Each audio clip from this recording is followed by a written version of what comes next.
هل في يوم من الأيام جربتوا شعور التسليم؟ مو الاستسلام، لا، التسليم، بأني أنا أسلم الأمور لصاحب الشان الله سبحانه وتعالى، بأني أنا أسلم حزني، ابتلائي، مصيبتي، مشكلتي، فرحي، سعادتي، كلها أسلمها لله سبحانه وتعالى. شعور التسليم عجيب، بأنك أنت تكون واقف بوسط أعصار الحياة، إلا أنك أنت شامخ واقف، صعب أنك أنت تطيح، أنك واثق بالله سبحانه وتعالى ومطمن. شعور التسليم أنك أنت تدخل معارك هذه الحياة، ربما ممكن نعم تخسر جولة جولتين ثلاث، لكن ما تخسر المعركة. ليش؟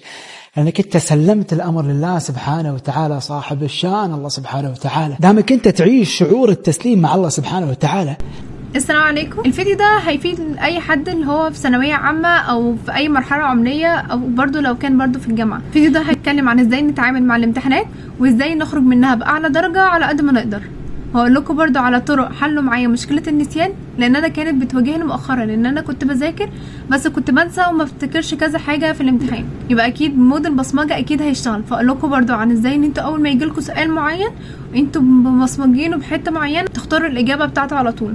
فاعملوا لايك وكملوا الفيديو للاخر، ان كل تيبس معينه هتفيدكم ان شاء الله، ودمتم موفقين. اول حاجه روقت المكتب اللي هذاكر عليه. تاني حاجه كتبت التودو ليست بكل المفروض المحاضرات اللي عليا ان انا هذاكرها للامتحان. يلا بقى بسم الله ابدا ان انا اذاكر للامتحان. تالت حاجه هقول لكم على الطرق اللي سهلت المذاكره بالنسبه لي في اوقات الامتحان وخلتني افتكر معلومه بشكل احسن. اول حاجه افهم الدرس قبل ما احفظه. مش هتعرف تحفظ معلومة غير لما تكون فهمتها كويس، لأن الحفظ والفهم وجهين عملة واحدة. فحاول وانت بتفهم الدرس كويس بأنك تدور على مصدر بيشرح بطريقة سهلة عشان تدخل المعلومة وتفتكرها على طول. ده بيتناسب مثلا الامتحان مثلا اللي هو قبليه مثلا هو بأسبوع. تاني حاجة قسم الدرس اللي عندك لعناوين بسيطة وشوف كل نقطة بتتكلم عن ايه، ده هيعرفك بكل بساطة فكرة الدرس بشكل عام. تالت حاجة بعد ما خلصت مذاكرة للدرس جيب ورقة فاضية واكتب كل اللي حفظته وفهمته من اللي ذاكرته.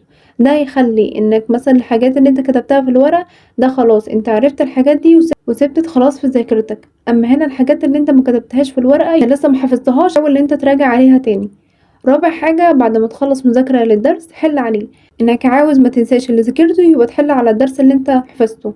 ده هيثبت المعلومات اللي عندك. بس لو مفيش مصدر للأسئلة اكتب أسئلة لنفسك وجاوب عليها، أو ممكن تسأل ChatGPT وإنه يعملك أسئلة.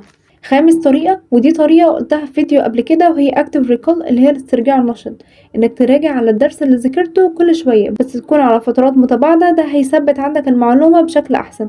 بما إن احنا في أوقات الامتحان فمفيش وقت، مثلا انت لو قبل مثلا مادة عندك 3 أيام وانت مثلا عندك مثلا حوالي 10 مثلا هو محاضرات، فانت تحاول تقسم المواد مثلا على اليومين عشان يوم التالت تحاول تبص على المحاضرات بشكل سريع.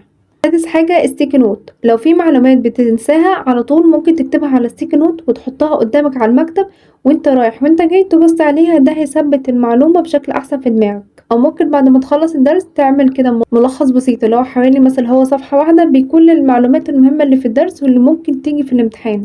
سابع حاجة وانت بتذاكر الدرس احفظ بصوت عالي واشرح اللي ذاكرته لغيرك او اشرحه لنفسك. حاول انك تتخيل حد قدامك اللي هو مثلا هو نفسك وحاول انك تشرح ليه. بعد ما فهمت كل جزئية في الشرح بجيب ورقة فاضية واكتب كل اللي فهمته واحاول اشرحها لنفسي. ده كده انا بشغل حواسي وانا بذاكر، ده هيزود مقدار تركيزي باللي انا بحفظه. تامن حاجة اربط المعلومات المتشابهة اللي هي البصمجة. اللي انت مثلا لو انت عندك مثلا هو تعريف في مثلا حرف سي في التعريف، وانت مثلا هو في التعريف بقى اللي هو من تحت خلاص الكلمة وتعرفها تحتيه، انت مثلا هو في التعريف والكلمة في حرف سي، فانت تحاول تربط اللي هو الحروف المتشابهة عشان اول ما تيجي مثلا هو الكلمة دي فيها حرف سي فانت تختار اللي هو التعريف الحرف سي. ده اللي هو بصمجة شوية اللي هو مفيش وقت ان انت تذاكر وكده، فانت بتحاول تجمع اكبر قدر من المعلومات عشان تدخل بيها الامتحان وتعديها على خير ان شاء الله. بالتوفيق لكم في الامتحانات ونخرج كلنا ان شاء الله مجبورين الخاطر.